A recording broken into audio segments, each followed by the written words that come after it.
Finally. It's my go. God! Oh, it's bigger! Yes. On the inside. Look, we need to concentrate. There it is. Yep, I know where you're going with this, but I need you to calm down. On the outside. Oh, you certainly grasped the essentials. My entire understanding of physical space has been transformed. Three-dimensional Euclidean geometry has been torn up, thrown in the air, and snubbed to death.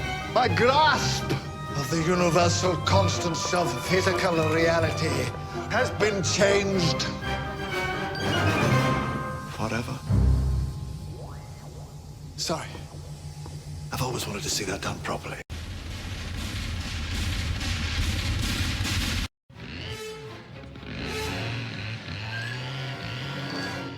Aren't you just the teeniest bit sorry we didn't get a Christmas tree? I mean, even though they're dirty and messy and corny and cliched.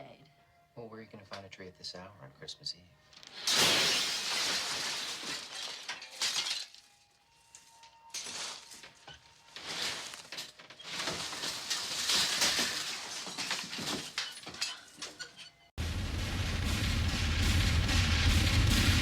Once again, it was Christmas Eve.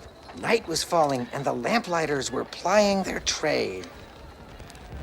Hey, light the lamp, not the rat, light the lamp, not the rat! My apologies. What are you doing? Put me out, put me out, put me out, put me out, put me out, put me out! What?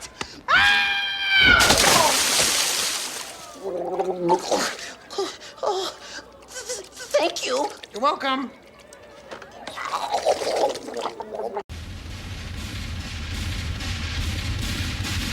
You wouldn't want to hurt a fellow civil servant, would you?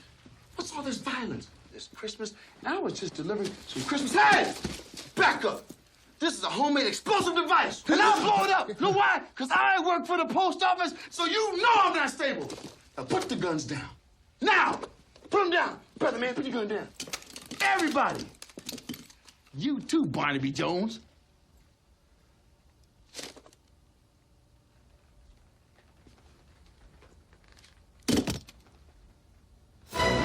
All right, just stay there. And I'll know if you move, because I have the ear of a snake. Ciao, baby.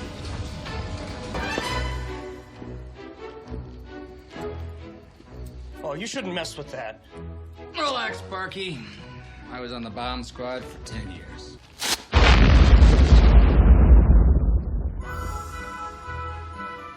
That was really a bomb? Just a sick world we're living in. Sick people. How many years in the bomb squad?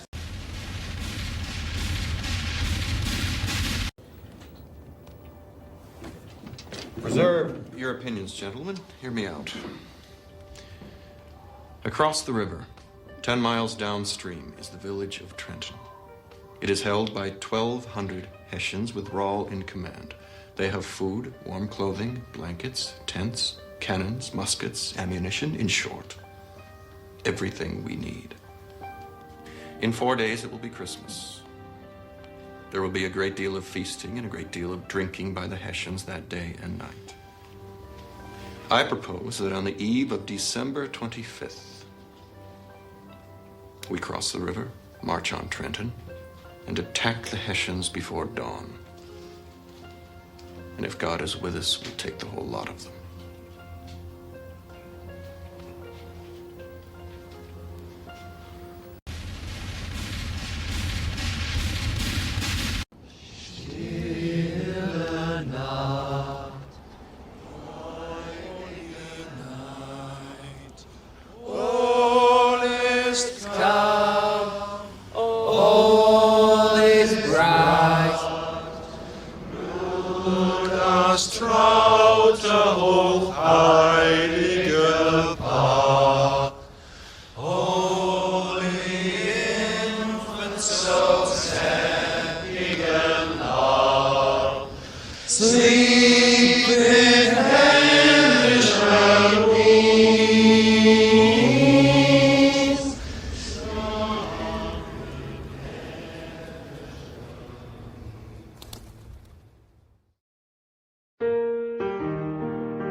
Merry Christmas, everybody, and welcome to this edition of Uncut History.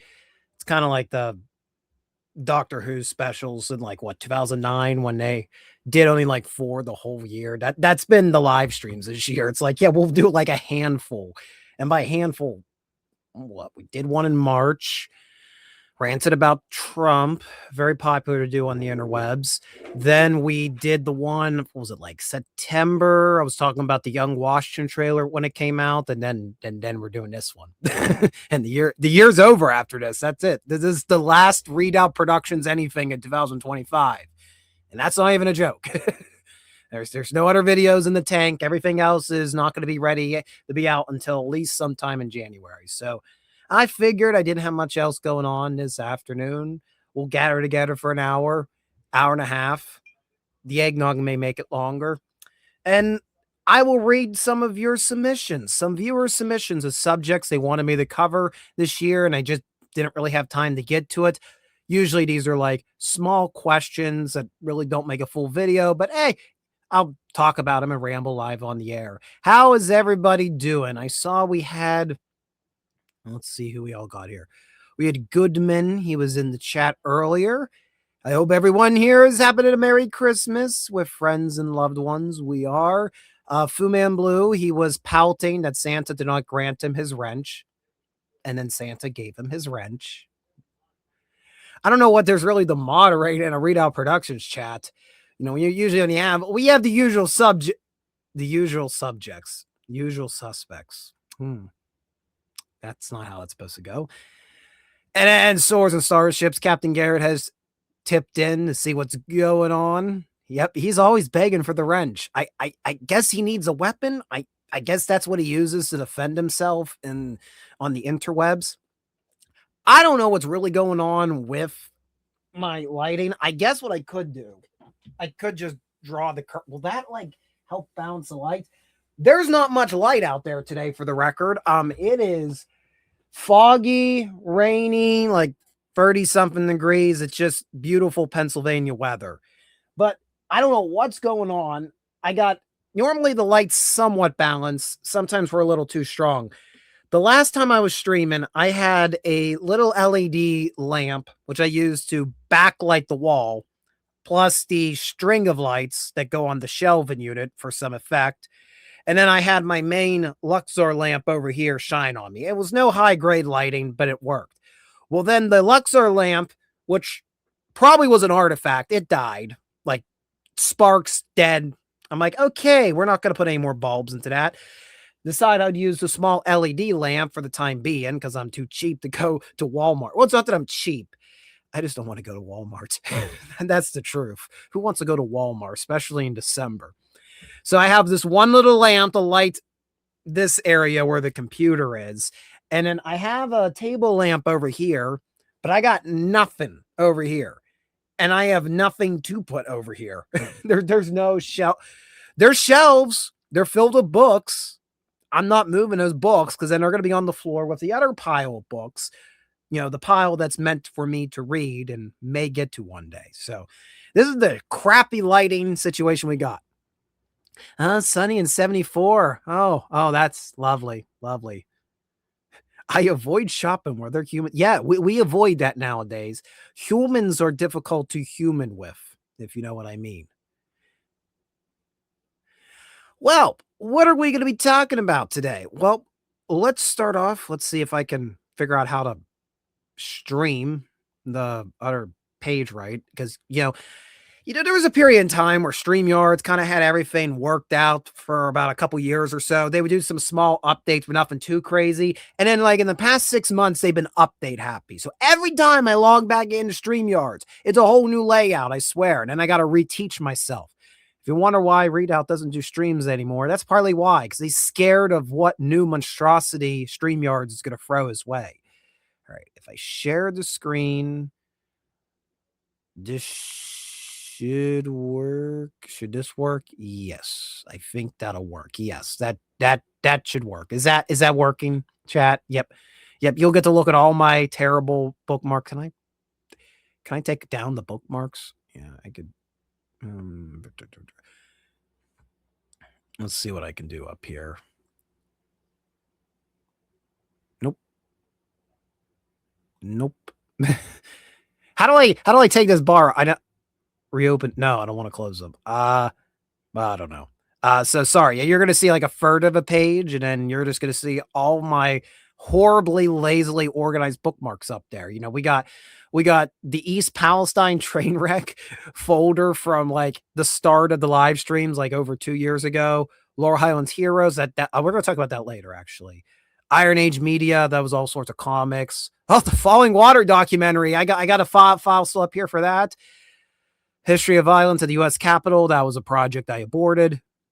The Fallen Timbers Battlefield Monument Committee. Their website is up there. A ebook for college from a year and a half ago is up there. more college, and then the Uncut history files are in the far right corner. All those files. Oh boy, I wonder why I never have enough storage room on my hard drive. I wonder. So we have 3 topics to discuss tonight. The first one was sent by James Esparza, the lovely lad who made our logo for the channel a few years back. And he was asking, what did soldiers receive for Christmas? Now, he didn't specify a time period, so I decided we'd briefly focus on Christmas during the American Civil War, and we'll jump to British gifts during the Great War. I figured it would be 2 different time periods. And of course, if we're going to talk about Christmas and military history, you got to inevitably talk about the Great War and the Christmas truce of 1914. I don't think Napoleon had a Christmas truce in 1814. I don't think they really celebrate Christmas on the scale we did today. It was Jesus Christ's birthday, but the commercializing wasn't there yet. Try some eggnog there. Pennsylvania Dutch eggnog. So what you're seeing here is the January 3rd edition of Harper's Weekly from 1863. And Harper's Weekly had a tradition. Their front page for the Christmas release, although this is more in January, had a massive Christmas engraving on the front of it. Usually it was done by Thomas Nast, one of their leading sketch artists. And he had that tradition the whole way from the American Civil War all the way until his time was up of Harper's Weekly in, like, I want to say the late 1880s. This particular spread is noteworthy for the depiction of Santa Claus. There he is, although with a very patriotic suit. So, hold on one moment. I cough button.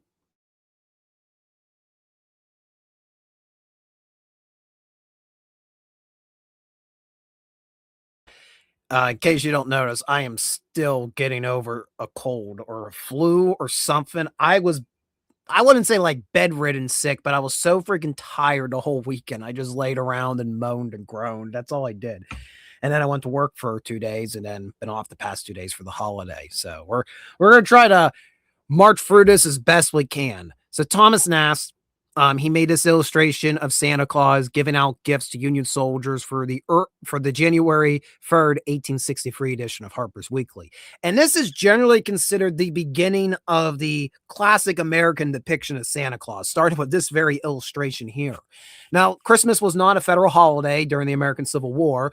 It was nevertheless celebrated by both sides, more so the North because they had better access to goods that they could give out as gifts than the South did. But both sides celebrated in various ways. And yes, gift giving was very prevalent, as although it's Santa Claus giving out gifts, this actually gives us a pretty decent depiction of what Christmas in the encampments would have been like, especially when you're in winter quarters. Normally, these gift boxes, they weren't formalized. They were very informal, but they were coming from various families, usually with some type of clothing or food essential that could not be easily gathered at the local quartermaster. The local quartermaster couldn't give it to you. I've heard descriptions of mincemeat pies being shipped in these gift boxes. I've heard of new socks being especially popular in these gift boxes from families. Sometimes you would have writing materials being sent out as a holiday gift. If you were looking for more like a tasty treat, like one for the sweet tooth, you can find, believe it or not, Necco wafers. Yes, those were around during the American Civil War, and Necco wafers are still around today. They're the oldest wafer candy in the United States. Those would have been very common to be given out in easy sweet sugary sweet gift to be given out during this time of year. Back on the home front, stockings were hung. Many accounts from this time period talking about families hanging stockings, although they're quite literally their stockings. It's not a ceremonial stocking like the ones we have behind me in the studio. I know fruits and nuts were very popular as stocking stuffers back then. The toy gifts were more with your wealthier families, especially in New York City. That's when you start seeing that during the American Civil War coming out, like the gift giving of toys. But that's more for the wealthier families. You're definitely not going to see that with your more modest families. What you'd mainly see is gifts, and again, gift giving on the home front. A lot of that comes down to religious beliefs. How frugal they're going to be. I know there's some particularly very when you get to like the German side of things. I know there's some very staunch, like when you get to like almost borderline like Mennonite sects, people coming down from that. I'm remember this from West Overton, which that was a distillery, weirdly enough, ran by Mennonites. Long story behind that. But they did a holiday display a few years back, featured in an episode of Retracing History. And the issue they had was the overhauled family that ran it, because of their religious beliefs, really didn't do Christmas. So it would have been very basic garland decorating. That's what they really did for the museum's depiction of it. And they more focused on what other families in Westmoreland County, Pennsylvania may have done during the American Civil War.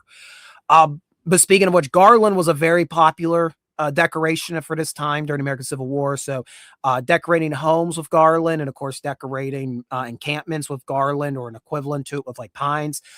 That was very prevalent during the American Civil War. And I found it interesting. You're actually going to find accounts of prisoners of war, particularly Confederates held as prisoners of places like Johnson's Island on Lake Erie.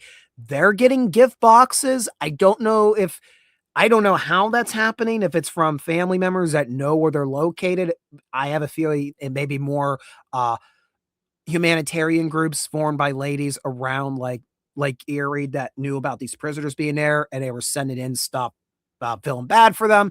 There's a particularly rough story about a bottle of liquor got inside Camp Johnson Island during the American Civil War around the holidays, and everybody was super excited, only to find that somebody had dumped all the liquor out and filled it with water. So they called it the Great Bottle of Disappointment. And Fryman Blue has sent us a $10. $10. I have a bid for that. Where do I not have? Oh, there it is. $10, a lot of money. Yep, I got clips for very niche moments. You never know when you need that clip. I actually I can hold up the sticker. Look at this. There.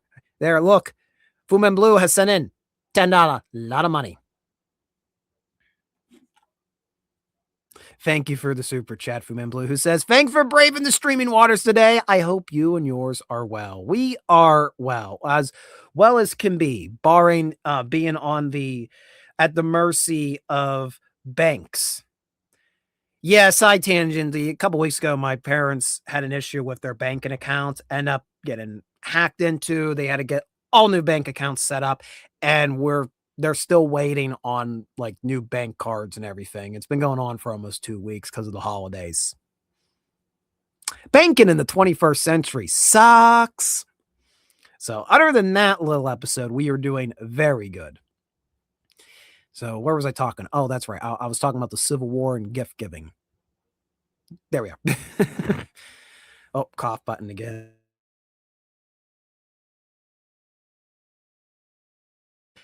So yeah, gift giving during the American Civil War, especially to troops, it happened. It was more prevalent than people will be surprised to learn, even though it wasn't officially institutionalized by the United States government yet. And like I said, there was Christmas celebrations of the Confederacy, but they more had to deal with the celebration of Christ aspect rather than a lot of gift giving, mainly because of, especially as the war progresses, the limitations of getting goods to give it out, freely like that for the holidays. Now, that was not, like I said, the question was more about how were gifts given to soldiers during wars. Wasn't necessarily about the Civil War, but it's me. I have to talk about naturally.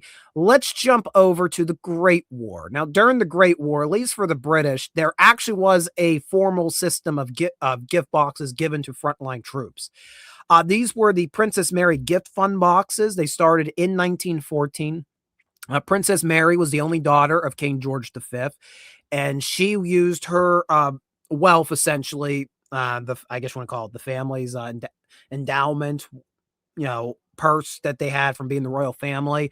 Mary used it and called upon additional public funds to make these small brass boxes. And they were going to the initial plan, they were going to be filled with like pipe tobacco, cigarettes, some sugar candies. Eventually, there was complaints that, well, not everybody's smoking in the army. So then there was a non-smoking version that came out that was very heavy on candies. And then people complained because not everybody wanted candies for the holidays. So then they sent a paper one out that was like mainly paper confectionaries. Then there were complaints about that. And then like there was a nurse's version for women. There are many different versions of the Mary gift boxes that were sent out to frontline troops, but they were sent out in mass produced. The initial plan was just frontline soldiers in the trenches, but eventually by 1915, these would be given out to the entire armed forces of the United Kingdom. These images come from the Imperial War Museum, so they show you some of the variations you would have found with these gift boxes. Some of the early ones came out with pencils that were in bullet shells because they didn't have anything else to put it in. That's all they were producing.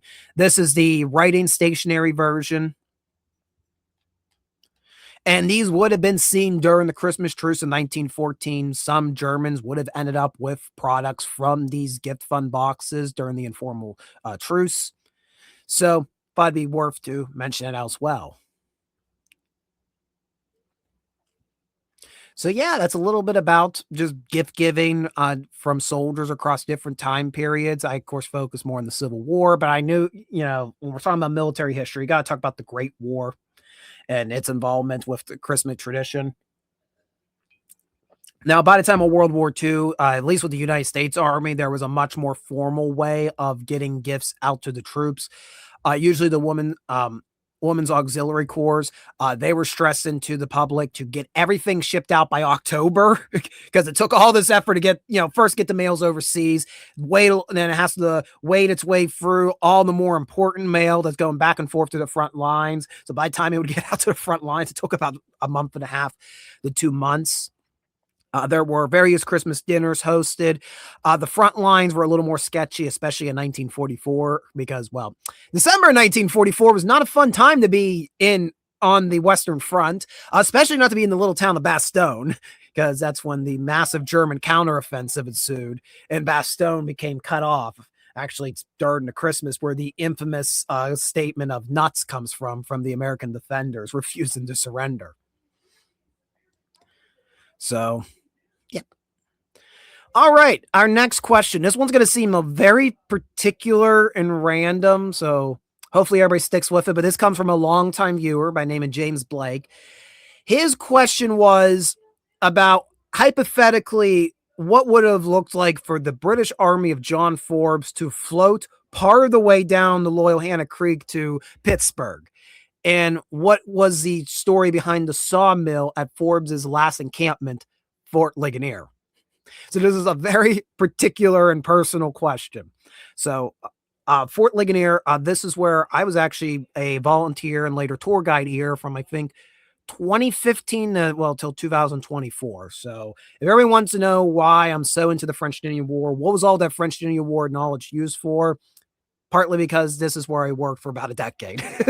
So clearly James knows about that. He wants me to give my 2 cents on the matter. So first let me explain a little bit about what's going on with the British Army, fall 1758, Western Pennsylvania during the French and Indian War.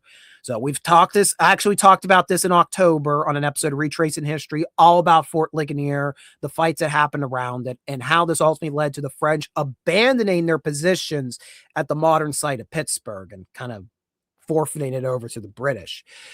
The British had about 5,000 soldiers under their command. The goal was to advance from Philadelphia, Pennsylvania, carving a supply road across the Allegheny Mountains, fortifying their advance to deter a French or native ambush, which had befallen Braddock's attempt to take the Three Rivers 3 years prior. The problem was there was all sorts of infighting amongst the colonies, which also happened with Braddock. Difficulty in trying to keep native support for the army going long term, and just the general terribleness of trying to advance through the wilderness of Pennsylvania bogged down Forbes' advance, and he only got to Fort Ligonier. He's pretty close. He's only 50 miles away from its secured his objective, but that's kind of where the gas runs out for the army. They start getting pinned down by raids by the French and natives, which scared them, and basically they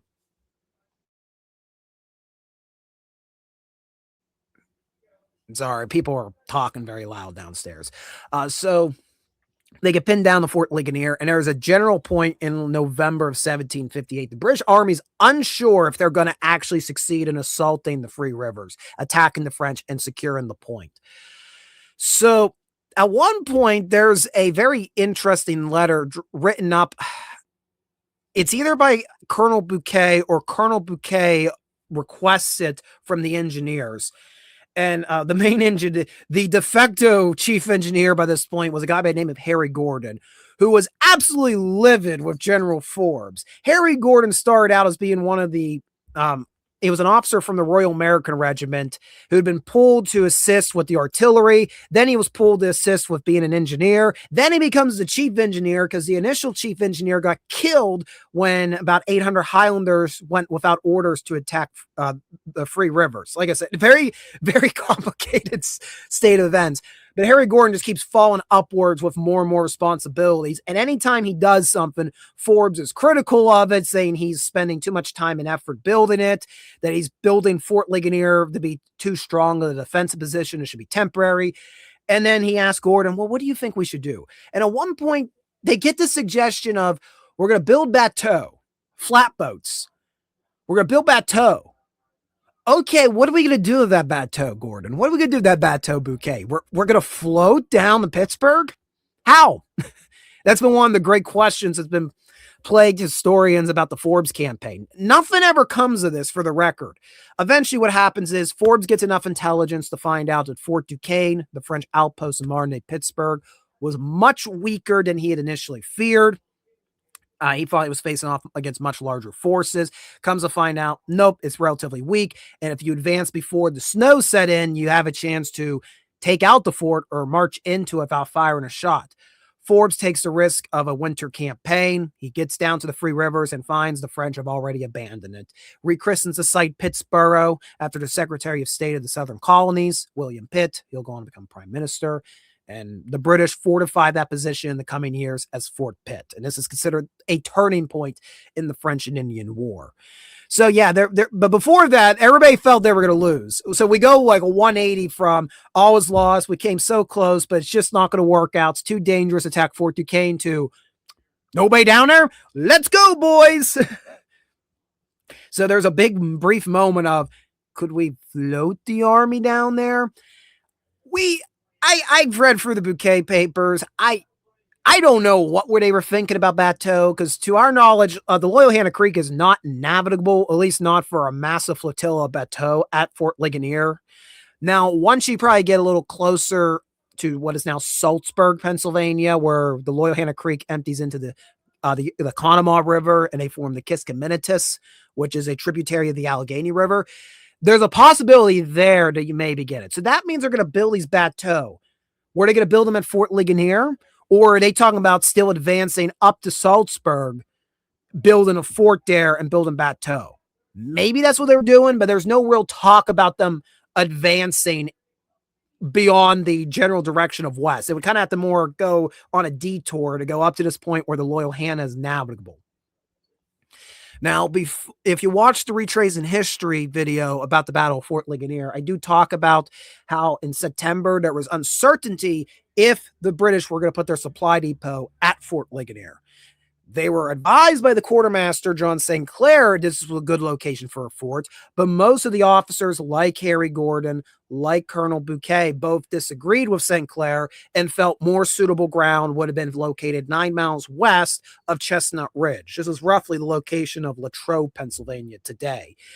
There are some talks about trying to build a storehouse there, but I don't think they ever got far. I think they were more only in the talking phase, not in the doing phase, because following Grant's defeat, that time those Highlanders went without orders to raid Fort Duquesne and end up getting ambushed themselves. They abandoned any further westward advance for the time being. They fall back to what they already have at Ligonier.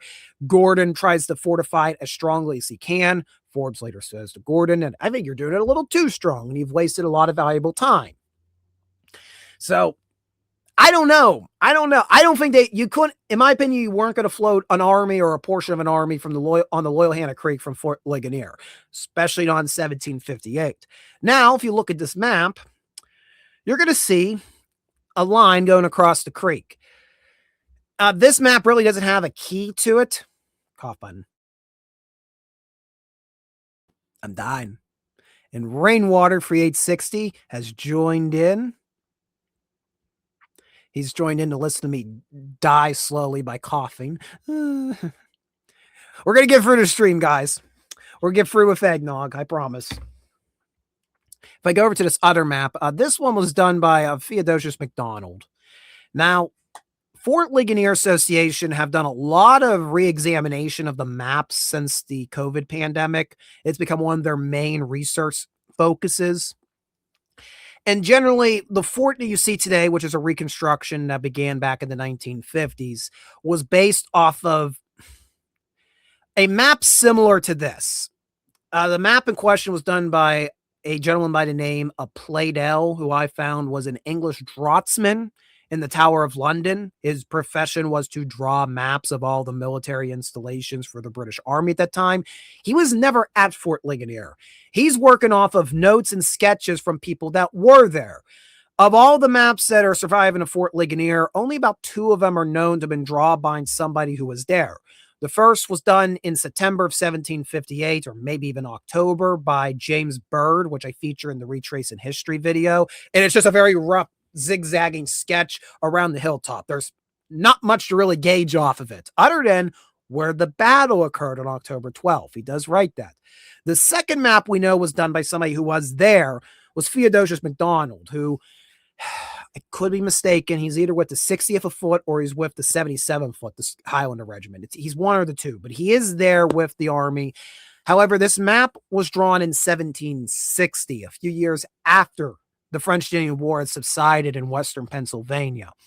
But it does give us an interesting look at the fort. You'll notice differences in this map and Bird's map to what was reconstructed today.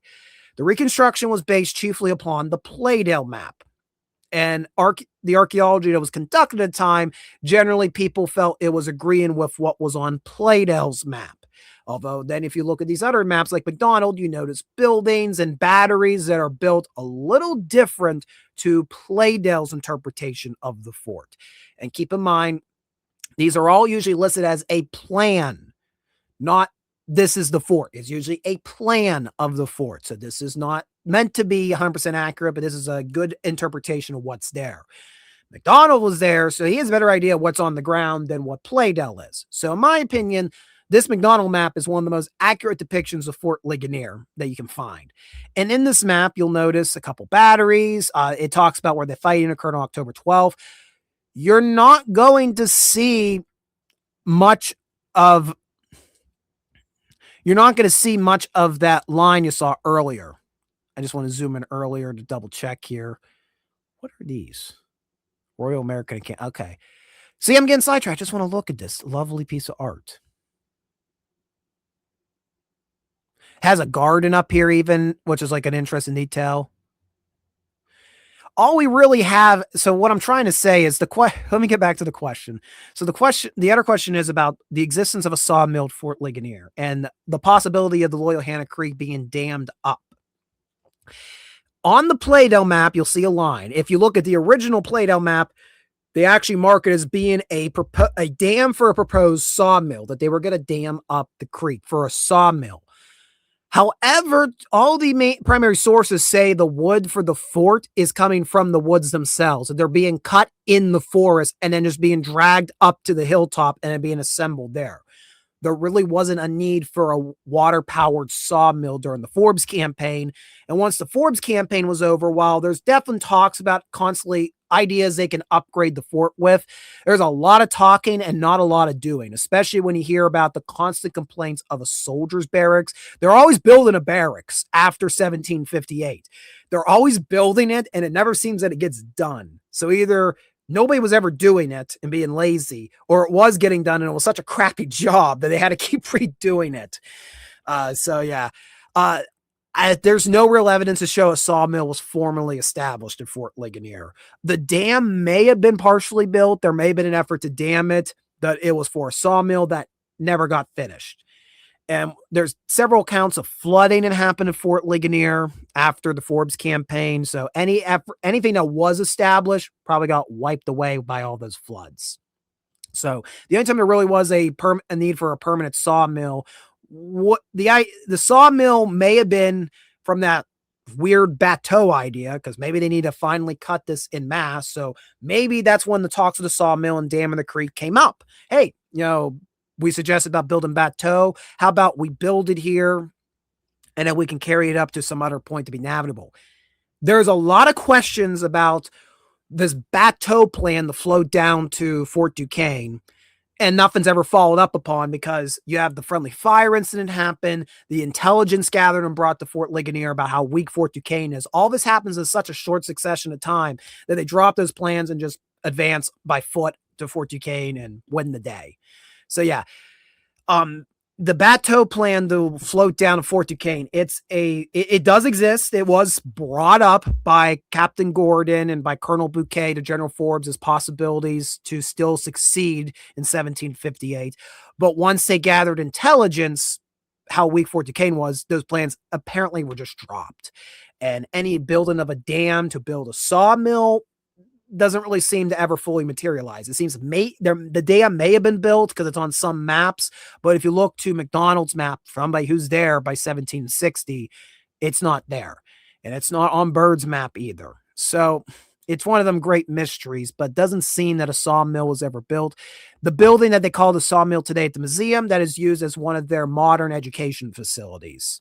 And it's kind of a good masking to have a non-historic structure on site to call it a sawmill. There's nothing inside that's a sawmill. It's a modern classroom today. So yeah, for those that don't know what we were talking about, that was, like I said, that was a very particular question, but I was all excited when Mr. Blake sent it to me. I'm like, finally I can talk about it, because it was it still is a very hot subject matter at the Fort Ligonier Association, re-examining these maps to survive at Fort Ligonier and seeing the variations between them in contrast to the Playdale map, which was primarily used for the Reconstruction back in the 50s and the 60s. So there's a lot of exciting stuff happening at the Fort Ligonier Museum. They've been doing their project, Project Journey Through the Past Living History program being funded by the Americana Corner. They've been able to have far more living historians than they've had in the past be available in the summer weekends, talking with the public. They've been experimenting with what an earthen work may look like at Fort Ligonier.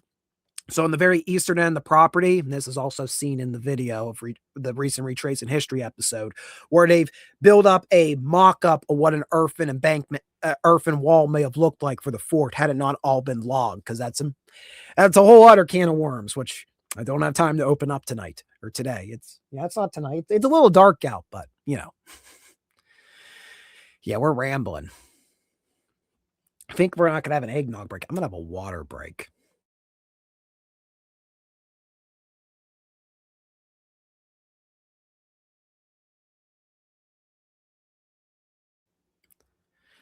And our final major subject that was submitted, this one really deserves its own formal episode, but it was made as a Christmas request, so we're going to do a Christmas length version for this discussion.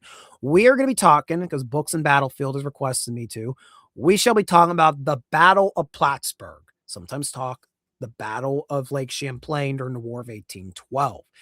If you're not familiar with this, this is considered one of the most important naval actions in American naval history. It's also considered one of the most important land battles of the War of 1812.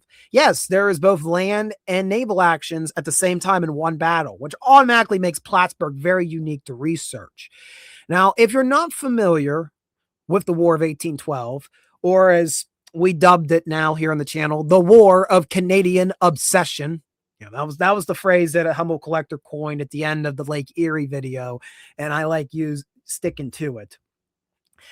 Long story short, War of 1812, the United States had a bunch of grievances with Britain. There was also much tension still left over from the American Revolution. In the summer of 1812, they boiled over. The United States, in its first declaration of war by Congress, will actually declare war against Great Britain. Great Britain was just about to revoke their act of impressing sailors indiscriminately, but it was too late to revoke it at that point. We had declared war, and Britain's like, we don't have time for that. We have Napoleon taking over the world. And by the world, we mean Europe. And really, the world is only Europe, according to Britain. So really, the first couple years of the War of 1812 is mainly small contingents of regular soldiers that were stationed in the Canadas, working alongside Canadian militia, native tribes, dealing with the Provincial Marine, which was really the Coast Guard for British Canada. They're all kind of working together to defend themselves from American invasion. All these American invasions fail, by the way. United States thought it was going to just walk into Canada. Canada was going to accept United States as its liberator from the British. Yeah, that didn't go over too well. And after several very badly organized campaigns into Canada that were thwarted, leading to the burning of the provincial capital of York, that was just pretty much the capital for Upper Canada at that point. It's just making the relations 10 times worse between the United States and Britain. By 1814, the Napoleonic Wars come to a conclusion for the moment.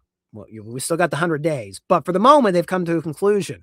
And oh boy, is Britain pissed with the United States. And they send their veteran troops, particularly from the Peninsula War, over to North America to really, it's like, all right, United States, you want a war? We'll give you a full war. What you were fighting was just in our opinion, was just a small border crisis. Now we have a full-fledged conflict in our hands. And in the summer of 1814, you're going to have two massive British forces on the move. The first is going to be commanded by General George Ross and Admiral Thomas Cochrane. They're going to be coming into the Chesapeake Bay, landing British soldiers in the bay. This is where you get the burning of Washington, D.C., which was payback for the burning of York. And this will lead eventually to the Battle of Baltimore. The other major force on the move is led by the governor of the British Canadas, George Provost. And Provost's job was to take about 13,000 British soldiers and march from Montreal and invade New York. So now we have Britain invading the United States. The tables have turned. And what are they looking for in New York in particular? Well, there's two things. One, Lake Champlain, which is like about 100 miles long. It's sometimes considered the sixth great lake of North America. It's not wide, but man, is it long. Basically makes up the border of New York, Vermont, and bleeds into Quebec. Basically, this had been a corridor the United States and its militias had used for attacks into British Canada, especially around Montreal. So they wanted to get control of the Lake Champlain corridor, so no more United States threats to that part of Canada. There was another goal, though. The New England states were very much opposed to the War of 1812. New England was a Federalist stronghold in politics and greatly opposed first Thomas Jefferson and now James Madison's administration, which were Democratic Republicans. They opposed the war, did not agree with its purpose, and by 1814, there were talks of secession amongst some of the New England states like Massachusetts. Vermont also had some whispers. They weren't as radical as the more eastern New England states, but Vermont did have some talks involved in this potential secession. So Provost is thinking, well, I march right past Vermont. I pass these anti-war states. I'm not going to meet much resistance, and it may weaken the United States, cause some severe political fragmentation, and may not be easily reversible. So that's George Provost's goals. He's going to march down, take out Lake Champlain as being a artery for the United States to threaten Montreal, and he's really going to try to drive a wedge between the Federalists and Democratic Republicans by doing so. Now, the good news is for him, he has this massive army. Should be pretty easy. It's only about a few days' march from Montreal to get to the shores of Lake Champlain and Plattsburgh. Plattsburgh was one of only the few large communities the United States had at this point around Lake Champlain. The drawback was he had to wait on the naval squadron to actually get built. And this is a trend you'll see in the War of 1812 with these small naval squadrons being built for these large freshwater bodies of water. Everybody's kind of waiting on them to be built for their big demolition derby, their big one battle that's going to happen. We talked about that in detail all year about Lake Erie, the waiting for who's going to win the arms race between Perry and the British. Perry obviously won that arms race. I'm going to put my hat back on. I have an issue in this studio. You all know this really, it's a studio / bedroom at this point. This thing is like a turret. It is not easy to heat or cool. I have 2 modes in here, roasting hot or freezing cold. And it all is dictated by 1 degree on the heater that I have cocked at a 45-degree angle to the door. And I have the door partly closed, so we don't have any noise intrusions. But here I am, hot and cold at the same time, like I'm in the Dewey Cox story. I'm hot and cold at the same time. He needs more and less blankets. And while I'm rambling, Swords and Starships Captain Garrett has given us a $9.99, which is pretty close to $10, a lot of money.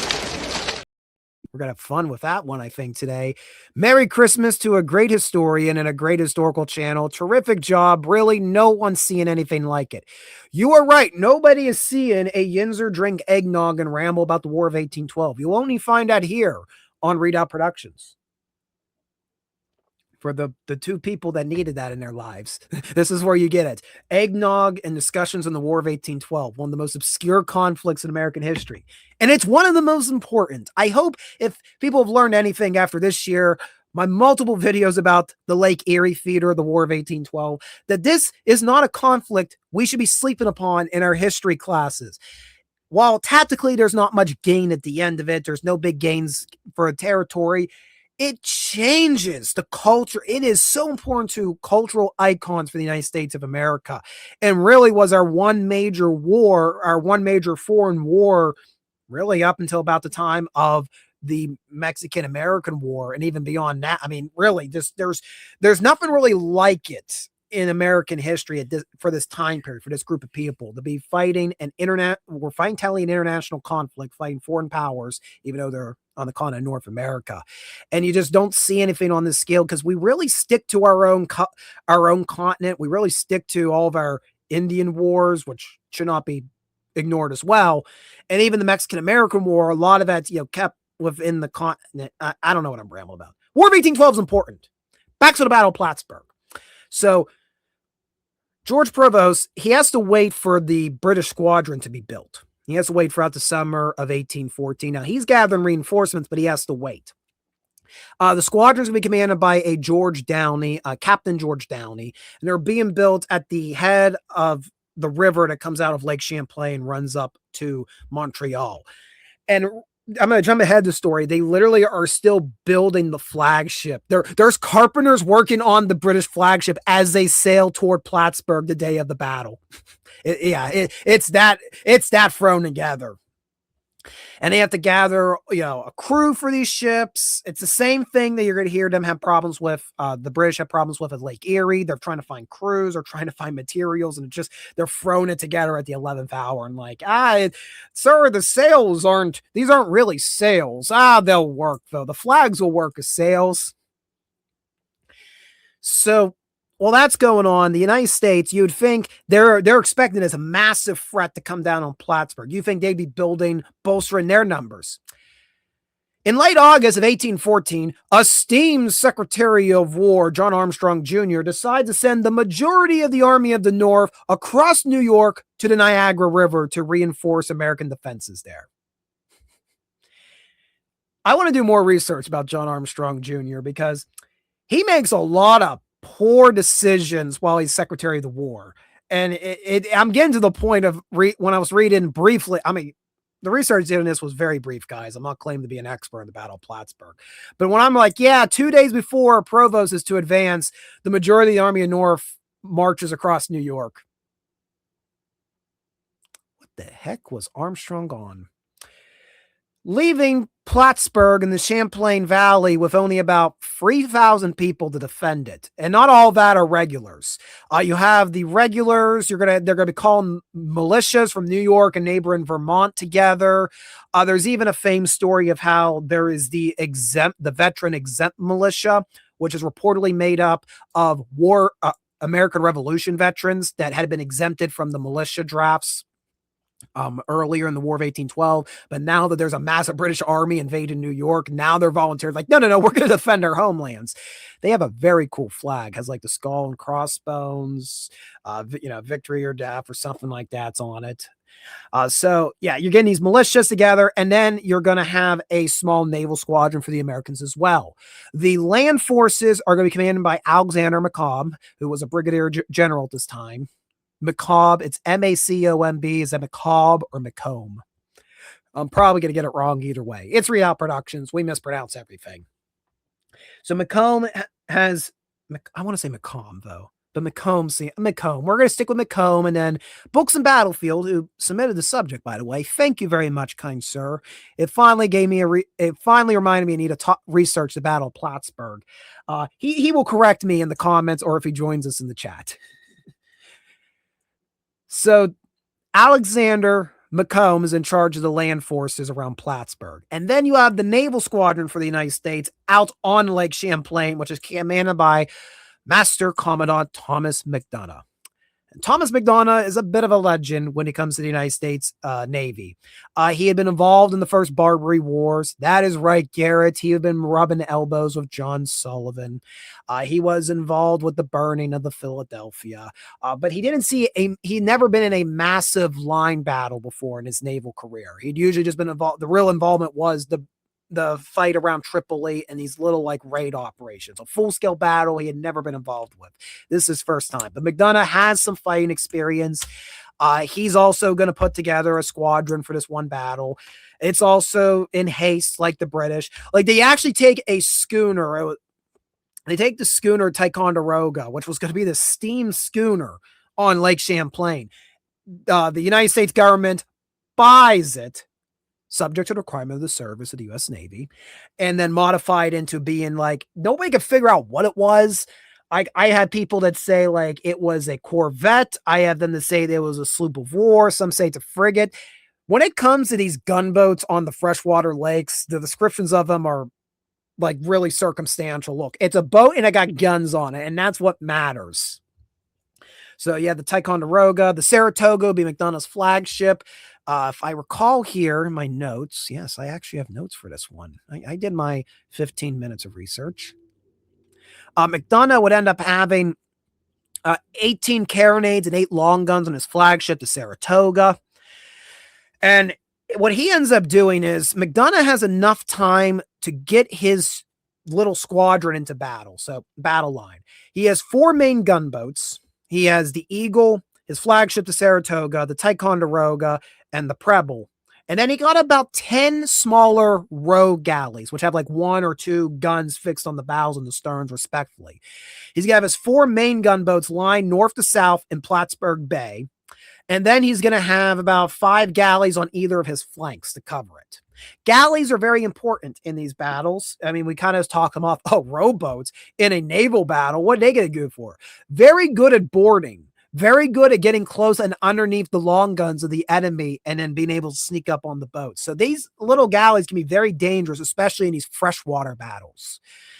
McDonough is going to have plenty of time to get his ship in line, and he comes up with a really clever strategy. He organizes a series of rigging, which essentially would allow his boats to very quickly wind around.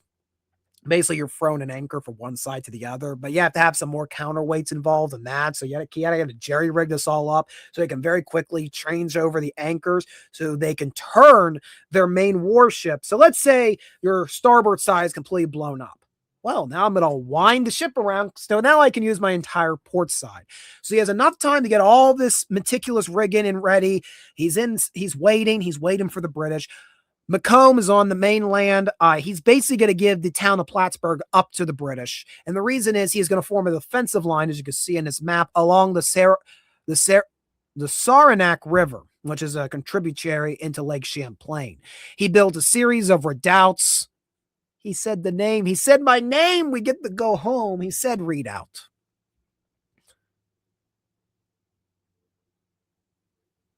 You didn't finish the book.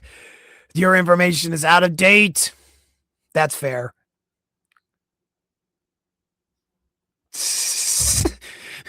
Okay, did I miss a separate conversation? Okay. Okay, yeah. John, I'm missing some sort of conversation over there about Blood and Oak, a book. That's as great as I promote it. A book that I like because it's set in the early 1800s at the height of the Barbary Wars. And I got to visit the grave of one of the historical characters that are superimposed into the book. You can see that in our episode on Christchurch. Yes, I turned an episode of Retracing History about a cemetery and a church into an advert for a historical fiction book. I have no shame. So, Macomb has a series of redoubts built along the Saranac River on the south side of the borough of Plattsburgh. And really, he's just waiting he's going to let Provost throw his superior forces at his superior defenses. So Provost got the numbers game. Macomb got the better defenses. He got to choose the geography of the battlefield. And he got McDonough's squadron in wait for whenever the British arrive. Provost arrives in Plattsburgh around September 6th. There will be some skirmishing with militia, but like I said, Macomb basically allows the British to have the town. The British will occupy the town, and then Provost is going to wait several days, waiting on George Downey to arrive with his squadron. Now, in that intermediate time, McDonough notices from his flagship, he's looking at the mouth of the Saranac River. He knows the British are digging in. They're putting some redoubts as well. And one of them got rockets, which is very bad for a wooden squadron. McDonough is worried that those British rockets are going to be put up on Cumberland Head and fired into his flank and set flame to his entire squadron. So McDonough encourages Macomb to organize a land attack, and that will happen on the night of September 8th. There will be a sortie made on this small rocket battery of the British, and it's very successful. The smaller U.S. sortie overruns this larger rocket battery and take these rockets, kind of kick them away from threatening the American squadron. We know on September 11th, or September 10th, my apologies, Provost is going to make a feint attack on the American line, but really doesn't go any close. There's exchange of gunfire between buildings. We have sharpshooters in buildings in Plattsburgh, British sharpshooters firing across the Saranac River. And actually, the sharpshooter battle reportedly gets so heated that at one point they have to call a temporary truce because the buildings are starting to catch a fire. And they're like, well, we don't want to burn the town. Neither side wants the town ruined. So yeah, we agree to stop shooting. If we put the flames out, they get a brief bucket brigade together. And we just had Pig Paul join us, wishing us a Merry Christmas. And finally, on September 11th, George Downey and his British squadron appear. Like I said, Carpenters hanging on the sides of his flagship, the Confidence, building it. They're still building it. The decks are unfinished, so it has like uneven levels. But here it comes. The unfinished British squadron is slowly rolling toward McDonough. And the issue was for Downey, he has to get into Plattsburgh Bay. That big jut of land, Cumberland Head, is really screwing with how the wind blows out onto the lake. So he has a very, very light breeze to slowly push him toward the American line. So, yeah, not a good position Downey is in. He can't run them down with the long guns. He's just slowly inching close around 9 o'clock in the morning on September 11th. When Downey is seen entering the bay, at this time, Provost is going to launch his main attack in the Battle of Plattsburgh, which is going to be a 4 mile. He's going to go 4 miles west of the American left flank, and he's going to try to outflank them. And it seems that roughly that flank maneuver happens where the local airport is today. So around 9 in the morning, here we have Downey's coming in. Provost is making his big flanking attack. What's going to happen? The Battle of Plattsburgh ensues. And well, it is a brutal battle. What's going to end up happening is the British gunboats, they get within about a quarter of a mile of the American squadron before they hub to, form into battle line. The Americans fire the first shot from the USS Eagle. There's going to be several return fires from the British. Most of the early shots from the Americans are actually missing until the British get into battle line. The British open up with a very violent broadside upon the American ships, but McDonough is able to rally his gun crews. They return fire with their own equally vicious volley, tears right into the flagship of the British, the Confidence. And in one of them first American volleys, a cannonball is going to hit the long gun that Downey is standing behind. The long gun comes off of its carriage and crushes Downey. Downey is killed within 20 minutes of the Battle of Plattsburgh. The British squadron is without a commander. We're in trouble for the British. Although the British were without their commander, both sides are just going to start slugging it out. Eventually, the British fleet these boats are going to get within near point blank range of the American squadron. They're just unloading into each other. By the end of the 2-hour naval battle, at least from Theodore Roosevelt's book, he reports that the American flagship, the Saratoga, had 55 holes through it. The British flagship, the Confidence, had 105 holes reportedly through it by the end of it. I mean, they're getting mercilessly close to each other, just laying into each other. You're going to end up seeing like two distinct phases of the battle occur. On the north side of the battlefield, I mean, we're fighting on a lake here. You're going to have the Eagle and Ticonderoga square off with the Confidence and the smaller sloop, the Chubb. The brig, the HMS Lynette, is going to come up to support the HMS Chubb. The Chubb gets too close to the Ticonderoga, has all of its rigging shredded, and the Chubb just floats right for the American battle line, is completely disabled. The Chubb has to surrender to the Americans. Then you're going to have the HMS Lynette is going to cross the T of the Eagle, forces the Eagle to actually fall on to the rear of the Saratoga, which means the Saratoga is now taking fire from its bow, from the Lynette, and taking fire from the Confidence, the broadside. So it ain't looking good for a moment for the American flagship of McDonough's. On the south side of the battlefield, you're going to end up having the Ticonderoga and the Preble. They're duking it out with the Finch. What ends up happening is the Finch, it gets the HMS Finch. It runs aground on Crab Islands, this little island south of the Preble, of the USS Preble, sitting there in the bay. The British, they didn't know where they were going into. They didn't decide the battlefield. They don't know how close the shoals are. So here you have the Finch. It runs aground. There was one American battery on Crab Island, which had been deemed a hospital for the United States Armed Forces that day. So it's invalids running this one battery. And these invalids, they actually forced the Finch basically to surrender. The Finch is like, crap, we're stranded. We can't get off the rocks. And they got a 6-pounder aimed right at us. We surrender. So there goes the HMS Finch. There's 2 British gunboats out of action. I know on the northern end of the battlefield, the Lynette does a pretty good job of chasing off the American galleys, those small little rowboats, keeping them from trying to board the British ships. But it takes too much fire, and eventually the Eagle's able to come out astern of the Saratoga, and now it starts launching broadsides into Confidence. So Confidence, who's without the commander, it's being blown to bits.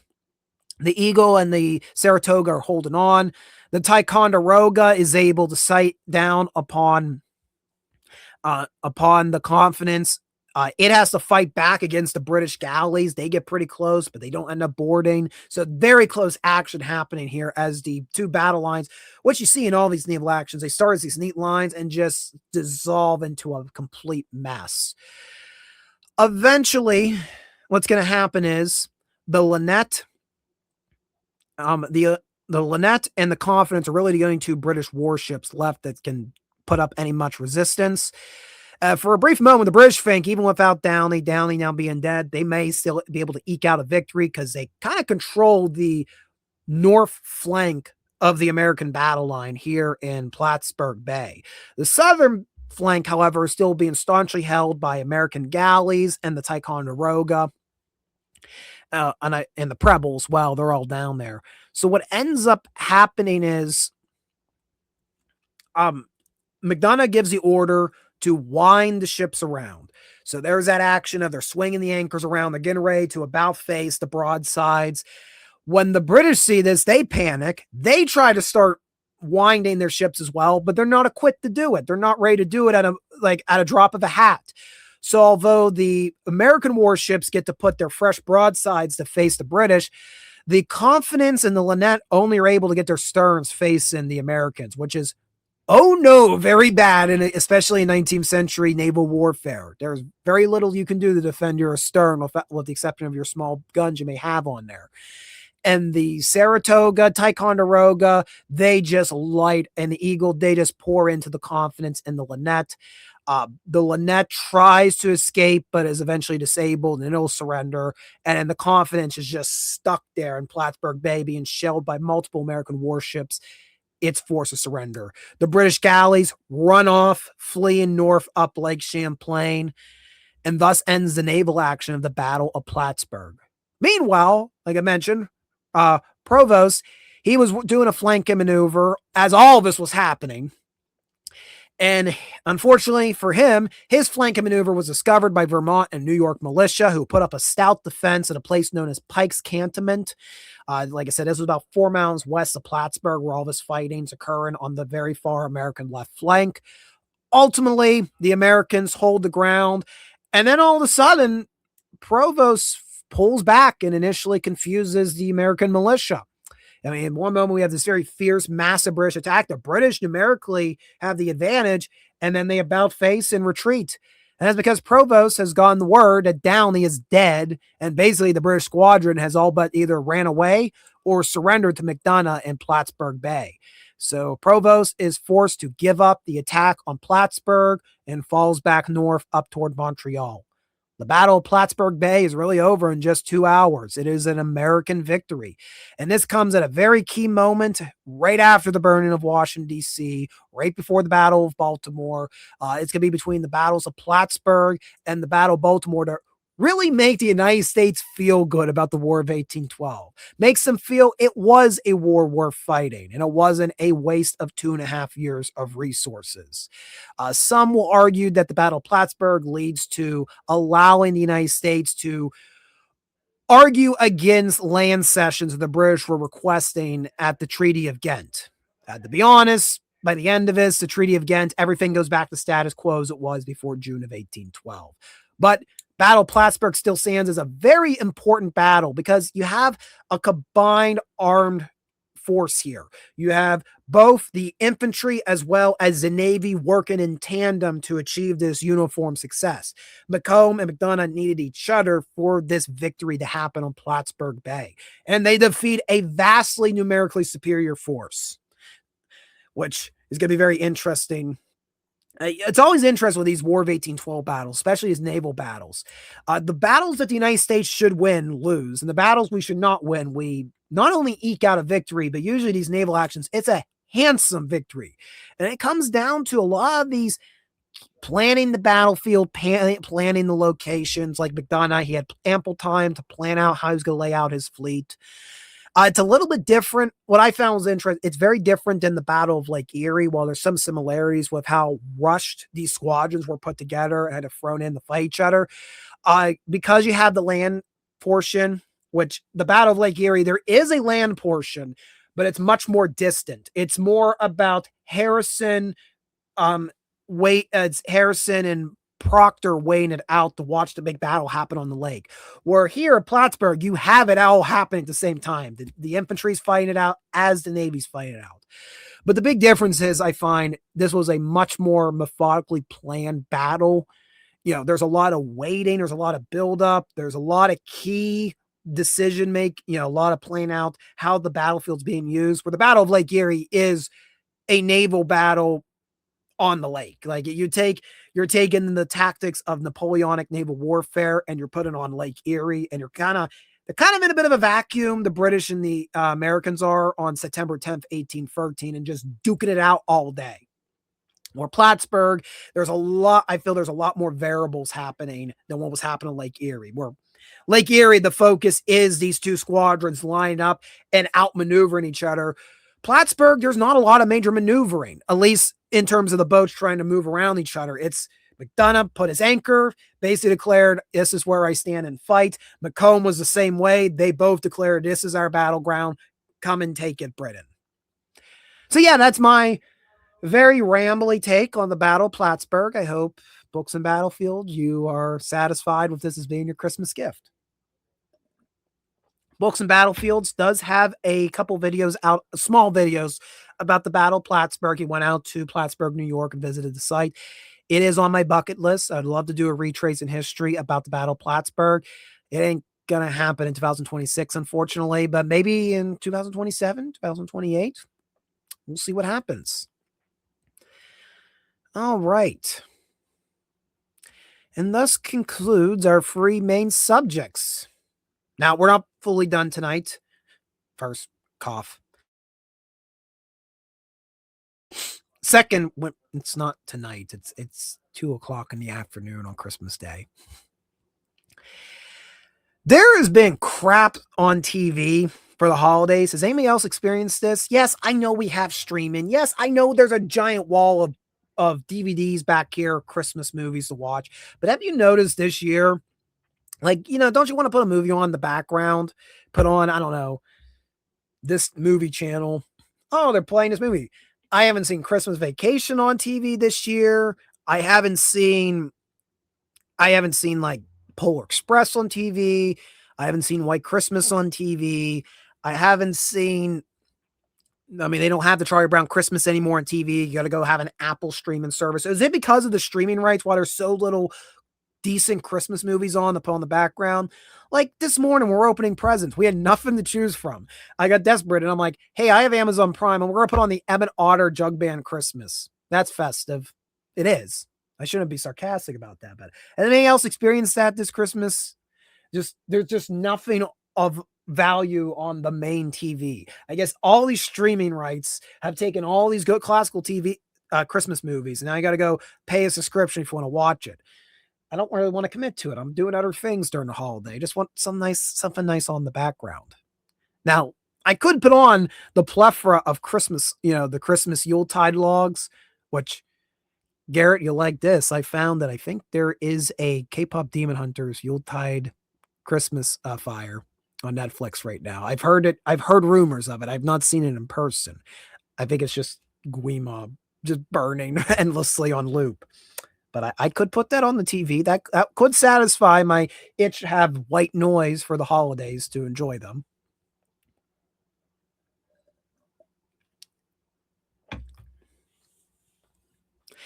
Now, as I mentioned, this was going to be the last major thing I do for Readout Productions for this year. I was kind of somewhat planning to do like a Christmas themed episode of Retracing History, but I didn't find time. I have gotten my butt handed to me throughout November and December. I work in a warehouse, moving furniture around. I got my butt handed to me throughout November and December, and I just didn't have time to get out.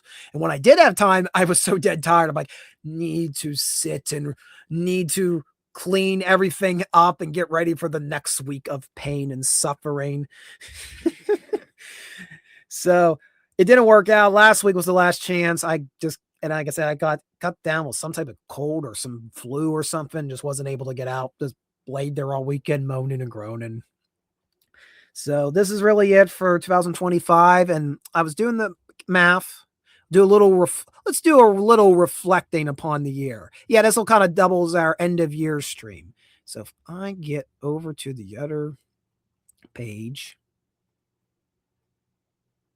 I'm currently looking to see if I can just pull up the TubeView channel. There we are. Let's just take a moment to go down memory lane. What did we do in 2025 here on the channel? Go all the way back. First video we did. Oh, that's too far back. Too far back. Yep, because last year we did have a Christmas episode. That was the Valley Forge, which is, I think, the most viewed retrace in history ever. But I'm assuming that's a fluke because it's Valley Forge and everybody clicked on that, not because it was retrace in history. Where I made my controversial statement that the winter of 77, 78 in eastern Pennsylvania was a mild winter. People have grilled me for that. They didn't listen to what I was saying in the video. I said it was mild compared to the winters of the late 18th century in the Philadelphia area and would be easily to survive if you were efficiently supplied and equipped. And that's when I go in like, that's not what the Continental Army was. They were ill-equipped for any type of winter encampment, let alone even if it was mild. So freeze and rain, well, if you have heavy wool uniforms on and if you have you're getting resupplied with necessary shoes and getting all of the axes and tools to build necessary defenses, yes, you would be tolerably fine. That was not the Continental Army, and that leads into me explaining the supply shortage, the collapse of the commissary department for the Continental Army before the Valley Forge encampment, and how it led to this crisis in the winter of 77, 78. People, though, I had one person go on such a tirade how I was just honoring the Continental Army and their sufferings. And I'm like, I literally am building up to the sufferings. So everybody, maybe all 22,000 of those people tuned off the moment I said that and didn't want to listen to me continue. So yeah, that happened. But we started the new year off with a video about, it was actually at a cemetery, just a small cemetery, about just veterans that were buried at this cemetery in rural Pennsylvania. I found that there were 2 Civil War brothers buried there. I found that there was a daughter of one of our founding fathers was buried there. So kind of had fun with that. Then we talked about the last surviving OG Turnpike Service Plaza in Pennsylvania. Talked about the Midway Service Plaza. A lot of people like that one. A lot of people like that because I think it's something many people remember seeing driving through Pennsylvania, even if you're not from this state. If you take our turnpike, you're going to pass the Midway Plaza. Was the midway point of the turnpike. It's now more like the 3/4 point if you're going west. So a lot of people enjoyed that. And that was just B-roll I took. That was just B-roll I ended up taking from the trips in 2022 and 2023. In 2024, I'd accumulated because we keep stopping at Midway. And I'm like, this will eventually make for a very good episode of, retracing history. I'm off to make Christmas chili, but I'm still listening. So what makes it a Christmas chili? That is my question. You must now answer. What makes it a Christmas chili? And Garrett, of course, saying K-pop Christmas. Fuck the world. Yeah. Yeah, Readout just dropped the F-bomb. It's okay. We're an hour into the stream. We can get away with that. So everybody seemed to enjoy that. Then we did the Mount Vernon furnace, talked about early iron industry here in Western Pennsylvania. I was an associate of George Washington. It kind of became like an iron tycoon in the early 1900s here in Western Pennsylvania. So I had fun talking about that. Really enjoyed our maple sugar video. The Somerset County Historical Center, they every year organize this maple tour for 2 weekends. Usually it's the start of March, I think it is, or at the end of March when it's maple season. And it's like a dozen different farms are open to go and visit. Like they have it open to the public, the local farmers invite. Oh, for the win. Okay. Sure. Okay. Yeah. You can go see all the local farms, talk with them, how they got involved in the maple sugar industry, how the process goes into it. Got to interview one of those family farmers. Great video. I wish I could do more like that. I definitely love reaching out to like the local community where I'm from and just getting to talk about their life stories. I know I kind of put the one guy on the spot. I'm like, yeah, I think you have a really cool story. I think if you for 5 minutes, just about 5 minutes, you want to talk about your family. He's like, I don't not do too well talking about the history. Oh, you'll do fun. And he did great. He proceeded to give this fantastic overview of the property's history, how it's linked to his family. So definitely go check it out if you're not done so already. We'll talk about these free videos later on. Then, of course, we jumped into this was our first Blitz of the year. And a Blitz is what I refer to as when me and a humble collector go out on the road and film as much content on the road as possible to make videos. It is a constant blitz to get to all these sites. This is where I made my decree. We are going to talk about the War of 1812 in 2025. We're going to focus on the Lake Erie feeder. And then YouTube killed it. YouTube algorithm is like, no, you will not talk about the War of 1812, too obscure. And then all year I've been algorithm chasing, trying to figure out, so maybe you want me to talk about the Revolutionary War instead, because it is the 250th. I can see that. And YouTube has not been kind to me about that either. But we started out by going to Erie, Pennsylvania, where the United States Naval Squadron for Lake Erie was built in early 1813. Talked all about that.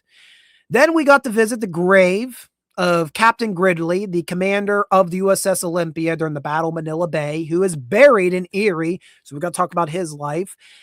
And then we went to this really cool Gilded Age mansion. I didn't know much about the history of it. That was just simply just seeing me and humble collector's reaction as we walked through the house. And people apparently liked it. So maybe we have to do more architectural tours here in the future of the channel.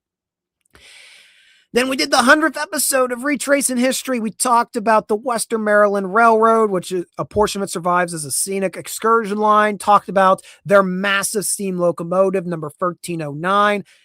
Probably has my favorite favorite visual shots of all year. Just the great shots we got of 1309 battling the mountains in Western Maryland. And that was the 100th episode. I was hoping it was going to do a bit more views. I mean, it is almost about to hit 1,000 now, but it really hasn't. It's slowly been growing an audience. I was kind of hoping it's going to do more because it's trains and it was the 100th episode of Retracing History. Then we went to go see, actually at the end of the line of the Western Maryland, there's a carriage museum. Yeah, there's this Smithsonian class carriage museum at the end of the Western Maryland Scenic Railroad.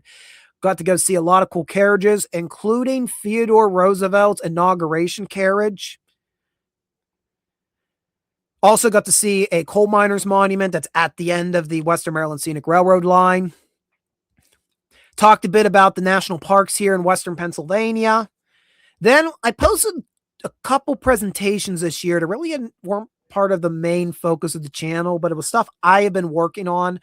I was very fortunate to be a committee member for my local library's annual historical photo show. So every year the library takes all these images they have of the region's history and put on display throughout the first floor of the library.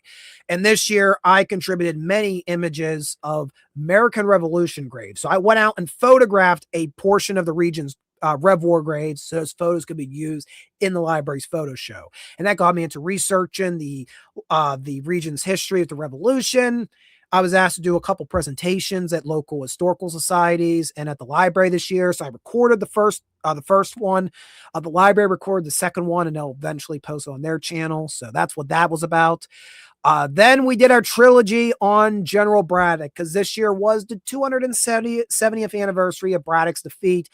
These seem to have been the most successful retracing histories of the year. They told a complete story. I had help from one of our members of the Garrison, Robert Fryman, who I was able to interview him as General Braddock at the Braddock's Battlefield History Center. So thank you to the Braddock's Battlefield History Center for helping out with this trilogy of videos, allowing Mr. Fryman time to speak with me in character. Really added to the videos. We talked about the building of the road from Alexandria, Virginia, all the way to the actual Battle of the Monongahela, and then the retreat afterwards. Then I went to the Reading World War II air show and corpsed. Everybody knows that story who follows the channel. But there's some beautiful World War II era aircraft that are featured in that edition artifact highlight. Talked about Latrobe, Pennsylvania, which some consider to be the birthplace of pro football. It's not technically, but it has more involvement in pro football than you would realize. So that was fun to do. Then we did our second trilogy on Lake Erie. We talked about the Battle of Fallen Timbers, Anthony Wayne, how he routed this massive Native Confederacy off the battlefield. We talked about the pot that he was boiled in. Yeah, not alive, thankfully, but it's a weird story. We talked in 2 videos about Fort Meigs. So, like I said, there was kind of a land portion of the Battle of Lake Erie, and that was happening at Fort Meigs, which was laid siege to in May and then again in July of 1813. William Henry Harrison was there, commanded an American army there. Tecumseh, the famed native war leader, was there. So we talked all about that. Please, if you haven't a chance, I really enjoyed these episodes. I had to break them into 2 parts. I don't know if that kind of hurt the growth of the videos. I was worried if I had done another one, because it would have been almost an hour long, that it was going to be too long and wouldn't be promoted. So I broke it into 2. People seem to have watched the first one, but are only now catching on to the fact, hey, there's a part 2 where all the fighting actually occurs. So if you missed it this year, consider checking them out. We talked then, the big video for me was making the Battle of Lake Erie. That was the most work I put into probably a single episode of Retracing History I'd probably say since the Valley Forge one. I mean, that was basically a year's worth of research. I started researching that late last year and just kept building. A portion of my library now is devoted to the Lake Erie area in the War of 1812. So if you really want to see me going full, if you want to see full tism engaged here on Readout Productions about the War of 1812, the Battle of Lake Erie, episode 110 is the one to do it. Then, of course, we talked about the Battle of Fort Ligonier. So if you want to know what my rambling was there for 15 minutes in this stream about those maps, watch that episode. It'll make things make a lot more sense. And then we did a series of videos about Philadelphia. I have not told the Fort Mifflin story. Oh my God, I don't think I've told the Fort Mifflin story yet, right? On Uncut History. So me and a humble collector went to Philadelphia late summer this year. The main intention you have not actually seen come to fruition yet. Those will be 2 episodes of Retracing History about warships that are parked in the Delaware River. But while we were there, we, of course, wanted to hit some Rev War sites. Wasn't our main objective. They were side objectives. But on the way in, we had time to go to Fort Mifflin. And I'd always heard about Fort Mifflin. It's this very old military installation from the 1700s. It's still standing. Actually, some had said it may have been the longest continually serving U.S. military base. It was built in 1771, portions of it were, and it's been in infrequent use all the way till 1953 at the end of the Korean War. So we're all excited. We go to Fort Mifflin, and we're following the almighty GPS. There's no sign to turn off for Fort Mifflin. It looks like you're turning into like a private hangar for the Philadelphia International Airport, but you make the turn, you go under the runway. There's a tunnel that goes under the runway, and there you are. To the left is the still active Fort Mifflin base for the Army Corps of Engineers, and then to the right is the historic fort. It's a flooded parking lot, like wetland looking area with like very aged signs that are starting to keel over. There's they have porta johns outside for bathrooms. And we go into the porta johns, and all we hear is this, like, the screams of the damned going past the porta johns. There was a school group running past, but they were so loud and screaming. I don't know what from. And there we are in the porta johns. The ground was shaking and they were running past. So we go to pay for our admissions. And the admissions are in the old hospital building. And there's signs that like say ticket office, and we're following them, walking through the water. A door opens up. We go in the door. And what I presume was a counselor for this school group comes out. He thanks us for the wonderful tour they've had today. What's really funny is, like I mentioned, I'm former staff at like a historic fort. Humble Collector is as well.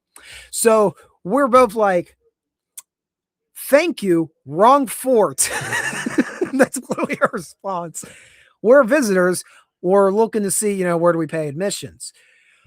You go, I'm going to use a pseudonym. The guy tells him, well, you go see Tom. Tom is inside the fort. You will find he's wearing his very identifiable t-shirt. And then he's like, oh, I get it. You guys are here as ghost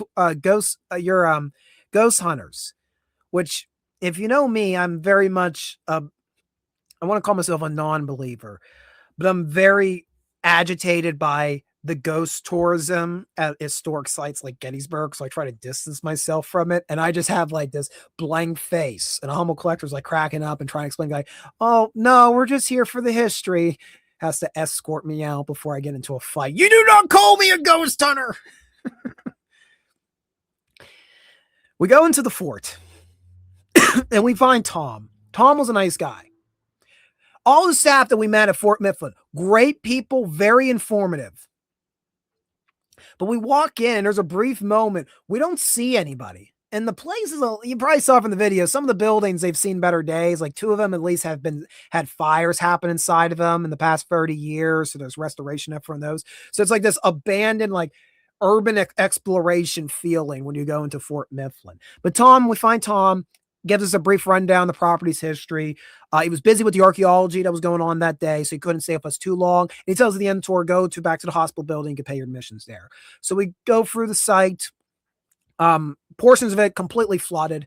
And it wasn't just when we visited. If you watch Wandering Woodsman's most recent video about Fort Mifflin, it must have been like within a week apart we were there, completely flooded, actually worse when we were there. So they have flooding problems at that portion of the Delaware River, which makes sense when you know the history of the fort, that it was called Mud Island. And then they filled in the back channel of the Delaware a number of years ago. So God does not want human beings to be on that piece of ground, clearly. Got to go see some cool stuff there. Watched the whole episode. Like we got to see the carvings of the name of a prisoner who was kept in this one casemate, and he was like the only known Civil War prisoner executed there. So that was a little chilling. And I mean, we spent like a good 2.5, 3 hours there. And there were people visiting. So it wasn't like it was a ghost town, which was very nice to see. But we go back, and when we see on the hospital building, the door that opened earlier, there was a sign that said to go up the stairs for admissions. We missed that sign the whole time. So we end our day by paying admissions, and had another lovely conversation with the gentleman that was up top. Answered any additional questions we had. Fort Mifflin actually shared the episode, which I was very happy for. And definitely Fort Mifflin, loved the site, would like to go back to during one of their living history events. But it definitely has a little unnerving feeling. But you get the sense that like time has forgotten this site, which I don't know if it's a good or bad thing. So it's definitely one of the most interesting experiences we've had making an episode of Retracing History. So that is the Fort Mifflin story from Redoubt Productions. All right, back to wrapping up our year in review. Like I said, we did a couple other presentations. This one was done by an acquaintance of mine who runs a local long rifles club. He asked if I would film it so then he could present it to the local club. I asked, would you be willing to let me post it publicly? Because I think you have some great information. He allowed me to, and that's how that got posted up. So if you want to learn all about the long rifle during the American Revolution, definitely check out that talk by Alan Sherb. We did go to the MAC show, the big military exposition that's hosted in York, Pennsylvania. We did about 3 years ago, me, a Humble Collector, and a few other friends. We went back this year. We both have episodes about our hauls. There is our People of Ligonier's Diamond presentation. That's been something else I've been working on greatly since the pandemic. I've been working with the community of Ligonier, Pennsylvania, trying to get a historic walking tour of the town going. We did a couple tours in November of this year. We had about 60 people turn out between the free tour groups. The one group, I think, had like over 25 people in it. So it was a really good turnout, and we're going to be hoping to do more next year. So that's collaboration between Readout Productions, the Ligonier Valley Library, and several other entities in the borough of Ligonier, Pennsylvania. We're working on a historic walking tour. So that's like the presentation form of the walking tour. I've had requests to film the tour. It's really difficult to do so when I need a day when I have somebody who I can trust with a camera. So the last time I did the tours, I didn't have any other real help. So it's really hard to try to record myself while giving also the tour. I don't want to be in that position. Sammy McPhee has joined us. Well, hello. Well, Merry Christmas, Sammy. Thank you for joining us. And Captain Garrett's like, well, you didn't get lost in Area 51. No, I did not. Although I'm sure I would somehow. And then we did these trilogy of videos about Philadelphia history, Betsy Ross, Tun Tavern, Christ Church. And then we ended the year. I had B-roll of Caledonia Furnace, which was owned by noted pro-abolition congressman, let's just put it that way, Thaddeus Stevens. It's located about 20 miles, I think about 15 miles west of Gettysburg. And we ended the year with the Kecksburg UFO incident, which was requested multiple times. Like I mentioned, I don't really like getting into strange phenomena on the channel. I don't feel like I'm the guy to do it. And I have my reservations about some stories. I have my doubts. But the Kecksburg UFO incident is one of the most strangest stories to discuss when you're talking about the lore of southwestern Pennsylvania. And since this year was the 60th anniversary, this was the year for me to do an episode on it. So it's the most newest one. If you have not seen it, it's definitely a different subject matter than you're used to me discussing. Had a lot of fun doing it. And it may open the door for me talking about some more strange phenomena on the channel. We will just see. And then I got sick. And then that was the end of the year. What was that? About 25 episodes of Retracing History in 1 year we were able to eke out. So yeah, that was this year on Readout Productions. What is next year going to give us? I'm sure you're wondering. I don't know. I've been working really gung-ho on the channel. 2025, cough button. 2025, I really put my full effort into it. I even actually kind of put college classes aside for a few semesters so I can focus more on the channel. I am bouncing a main job, bouncing a small second job. I have the channel. I have all these side history projects I've been talking about here about like the Ligonier walking tour and stuff, which you may have seen posted sometimes on the main website. Yes, we do have a website, readoutproduction1754.com. So it's really just a way of me more neatly organizing the YouTube channel for people who don't really use YouTube. So people know I'm still out there. So very busy. The channel, I've done a lot of cool things, and there's a lot more things I want to do. But I hate to be that Wendy whiner.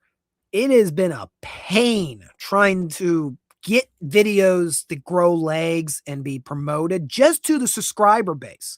Not even talking about like general audiences. I'm a history channel and I talk about really obscure history, so I'm not expecting many views. But we have over 4,000 subscribers here on the channel. And usually I get I notice I get 100 views instantly on the first day a video posts, and then it flatlines. So either the 4,000 subscribers are not liking any of the videos, and I'm trying to kind of throw my cupcakes to the wall to see what sticks this year. So I'm like, surely one of these, I mean, some of these are hitting weight in my wheelhouse, like the French and Indian War. We're talking about military history. We're talking about the American Revolution, which is really big right now. And everything just kind of flatlines after 100 views. And I think because it's like such particular around 100, I sense something's up with the YouTube algorithm. Many other channels have complained about a drop in viewership this year, not just in the history community. So, but I just don't know what the source of it is. And I'm burning the candle at more than one ends trying to do these videos. So I'm going to re-strategize for next year. I think next year, this channel, you're going to see fewer posts, fewer regular videos, but I'm going to use that time to make more high-end episodes of Retracing History and sometimes artifact highlights. So I think we're going to have fewer videos next year. I could be completely wrong and go complete crazy on it, but I think I'm going to use the time wisely instead of trying to rush to get a video out weekly. I'm going to use that time to better research because I've had Editor Chan has told me I have flubbed up one too many times this year. I need to tighten up my act next year. So fewer videos doesn't mean we're going to stop doing videos. Just I want to spend more time being more polished in the editing stage, in the research phase, make them even more professional. There's definitely audio issues I've had last year that I'm really mad at myself. In hindsight, I'm like, I probably should have put the microphone on. I should have taken the extra 5 minutes and fought it because, yeah, like the opening of the Lake Erie video always irked me. That was me being lazy. I'm not happy about that. I should have done better. But that's not going to be it I'm doing next year. So we're going to be doing fewer videos, retracing histories and stuff. And I thought about, well, maybe I'll stop doing retracing history. I'll just make random video. And I'm like, no, I'm pretty married to the format. I like the format. I want to keep going out and seeing places. Even if it's like, even if I have to show my kidney, even if I have to show my kidney to go see Ernest Shackleton's cabin in the Antarctic. Okay, maybe not that far, but you know what I'm saying. But I've had an idea for a new channel for some time. I want to do a new channel, like something that'd be like a very set niche. Like this is the video format. We're not changing it, but it has to be much shorter in length than compared to what I do on Readout Productions. I was talking to you earlier. I keep skirting around these videos called Laurel Highlands Heroes. Let me put it down here. I posted these last year. They're all about veterans that were from the region I'm from, the Laurel Highlands of southwestern Pennsylvania. The videos did not exceed 10 minutes in length. The first one was about Alvin P. Carey, Medal of Honor recipient. Second one was about another Medal of Honor recipient, this one from the Civil War. And the third one was found from one of the first female casualties the United States suffered during World War II. All were buried in the same cemetery, believe it or not. And I did those free as a trial run, and then I meant to do more, and I just never got back to it because I got consumed with doing the Lake Erie stuff. But I've been thinking about doing a whole channel just about Laurel Highlands Heroes. So I don't know when I'm going to launch it, but sometime early next year, those free episodes are going off Readout Productions. They're going on as the first free episodes of a brand new channel.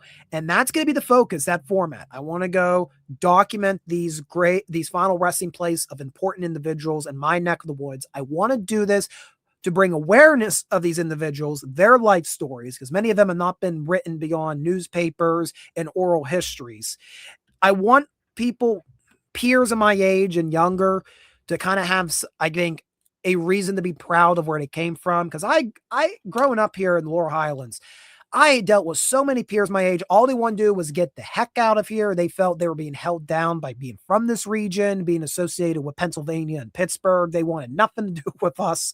And I felt very bad about that. I'm like, there's nothing here. And I'm like, Alvin P. Carey, Medal of Honor recipient, came from his region and did all this great stuff for his country. He went and served his country, and we should honor his legacy. And I'm like, there's so many stories I could tell. And I hope if I tell them, maybe it'll motivate future generations here in the Laurel Highlands to not have such a apathetic and sometimes nihilistic view of the world. They're like, well, I'm from this region. Nothing good's going to come of me. Well, look what happened to these people. Look what they did and all the hardships they went through. And they were still able to do good in the world. So I think that is going to be the goal. I'm going to start Laurel Highlands Heroes as a separate channel early next year, and it's going to be videos like that. They're going to be very short in length, between 5 and 10 minutes. Like I said, I still want to devote a lot of time to our big episodes of Retracing History here, but this will give me a good opportunity to go out to see these graves and also evaluate them, see if there's graves that need attention given to, like, hey, we need to get this guy a new headstone. He does, they've earned it because of their military service.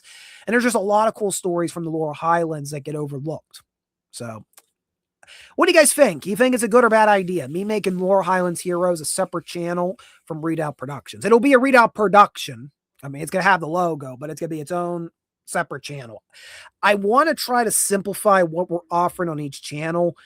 So I'm going to try to keep to just Retracing History and Artifact Highlight here on the main channel going forward.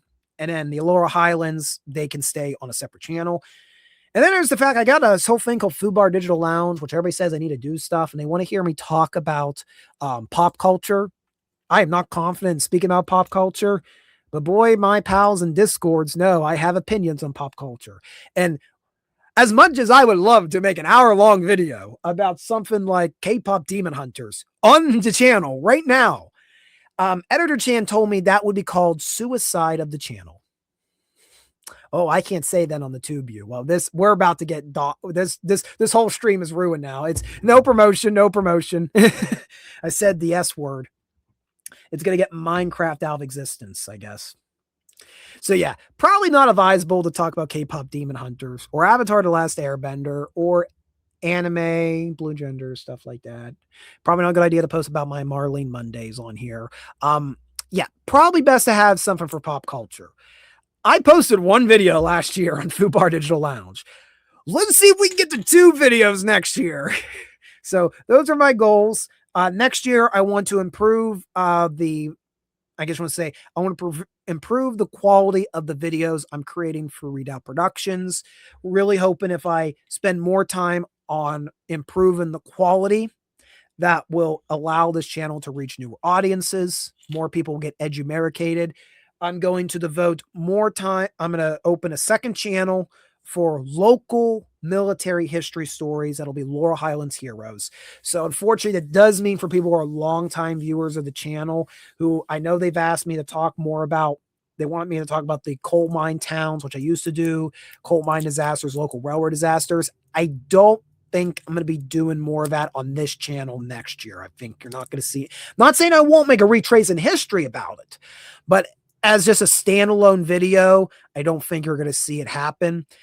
The local history I may funnel into a separate channel and really give it its own light. There's a lot of things I should not say, but oh well. It is the TubeView. It works in mysterious ways. No way trying to figure it out, because whenever you try to tiptoe around the TubeView and it's changing algorithm, you keep falling into pit holes. And then I got to make 2 videos for Food Bar Digital Lounge. Those are my New Year's resolutions. Improve the product of Readout Productions, the quality of each individual video, start Laurel Highlands Heroes and stick with it for a year. And then get 2 videos out on Food Bar Digital Lounge. So those are my goals. Those are my goals. So yeah. So we're winding down. I hope everybody's is having a great Christmas. I keep saying like it's over. It's only about to be 3 o'clock. The sun is out, if you could believe it or not. The sun is out now here in the Laurel Highlands in Pennsylvania. It is truly a Christmas miracle. So if this is the first, we've had a lot of people tune in today, and thank you for that. I think we were up to, I saw the counter at one point had 20 people, which has never happened on an Uncut history. So I greatly appreciate everybody who's tuned in today. Hopefully, if you even just tuned in for 5 minutes, brought you some holiday joy. If you want to follow us on our future adventures, first thing to consider doing is liking this stream. Lets the TubeView algorithm know, yes, you do want me to talk about history, go live on the air. The second thing you want to do is subscribe here to the channel to be the first notified when a new edition of Retracing History Artifact Highlight or whenever I go live. Because yeah, I am going to try to, that's my other resolution. We're going to try to do more live streams next year. I still don't think Uncut History will be a weekly thing again, but maybe I really should try to get to be monthly. I can gather enough time to research, to talk about a couple subject matters, I think, for a monthly stream. And I think we all enjoy the streams. It's just, boy, doing them. I got gassed there at the end of last year on the streams. And it was just like, this isn't really what I want to do with the channel. I liked coming in now and again and say hi, but it's also like, I want to go make videos about my travels and go see new sites. I don't want to sit in my room 24/7. I'm not a streamer. That's just not what I am. I'm not part of the stream tube. But if you want to be notified when a new video comes out, consider subscribing here to the channel. Make sure notifications are turned on. If you want to go the extra mile on keeping us on the road, usually I say keeping me caffeinated. I'm drinking eggnog right now. If you want to keep me on the road, keep me caffeinated, you can go to our Ko-fi page. Link is in the description. You can do a one-time donation, or you can join the Garrison, which is a monthly membership program. Members of the Garrison get early access to select videos, early access to behind the scenes footage. They get access to select scripts. When I used to do the live streams, I had notes. I would post them after the stream for the members of the Garrison. For the record, all those notes that were posted in the past, those are all available to the Garrison even today. So if that interests you, or you just want to have your name appear at the end of one of our episodes of Retracing History, consider joining the Garrison. Well, thank you all for Algorithm Will Associate. Maybe look up what is the most viewed subject concerning history you're informed about, then make that content work for you. That would be the French and Indian War. But I don't know if I kind of envision, so how the channel changed. First, it was just my YouTube channel as a teenager. I just post random schlock. Then I called that off. Then around the pandemic, I briefly was like, I'm going to do this. I'm going to actually do this about buy-in movies, like a movie reviewing channel. Did that, but the pandemic made it too difficult to keep doing it. And then I went back and started doing large-scale history documentaries, which is probably what most people know me for. The Dar Mine disaster, the Ligonier Valley Railroad, the Mammoth Mine disaster, those type of videos. And then I started a series called Retracing History, which was initially me going out to see railroads, old railroad lines. And then it kind of just branched off and took on a life of its own, where it's like, this is a travel vlog series where I'm going out to retrace history in the vein of a History Underground or Project Past or History Savior 1941 and History of Waffles. And that's kind of what I've been trying to stick with lately. But the algorithm, I don't think, has figured that out, or it did and it stopped. And it, because everybody goes back to the Dar Mine video, they're like, no, you do a handful of large scale documentaries about disasters. And I'm like, well, I don't want to always talk about sad things. And then I said, I want to do different things. And then YouTube went, no, you do one subject. I'm ranting about TubeU. I don't want to rant about TubeU. I'm a happy person. I promise. I guess I'll have to go watch K-Pop Demon Hunters one more time tonight to make me happy, because now I'm getting angry at TubeU. Thank you guys for watching. Stay tuned in to this holiday edition of Uncut History. Thank you for supporting us the past year, or how many years you've been following the channel. We will see you in 2026. We are officially 365 days away from whenever I inevitably have to post a video about Washington's river crossing for the 250th anniversary. River crossing the Delaware, 250th next Christmas. Here we go. So I'd like to thank you guys for watching. Find the happy history lessons. Yes, that's like just a life lesson in general. Find the happy lessons in history. Like how Zippo is the best damn lighter ever made. People get angry about that comment too. I like the Highland idea. Christmas chili is any chili made on Christmas Day. You heard it here first. That's the secret of Christmas chili. It's made on Christmas. I understand. It was truly a that was a very secret formula gave me. Duct tape? I mean, duct tape can, you mean duct tape, Manji? Duct tape can fix anything. This is true. Happy New Year readout. Thank you, Garrett. I think I'm not good with ending streams either. I'm not good at a lot of things. What I'm good at is rambling. As you can see here, that we're almost at 2 hours. So, thank you guys for watching. And farewell and adieu to you fair Spanish ladies. Farewell and adieu, you ladies of Spain.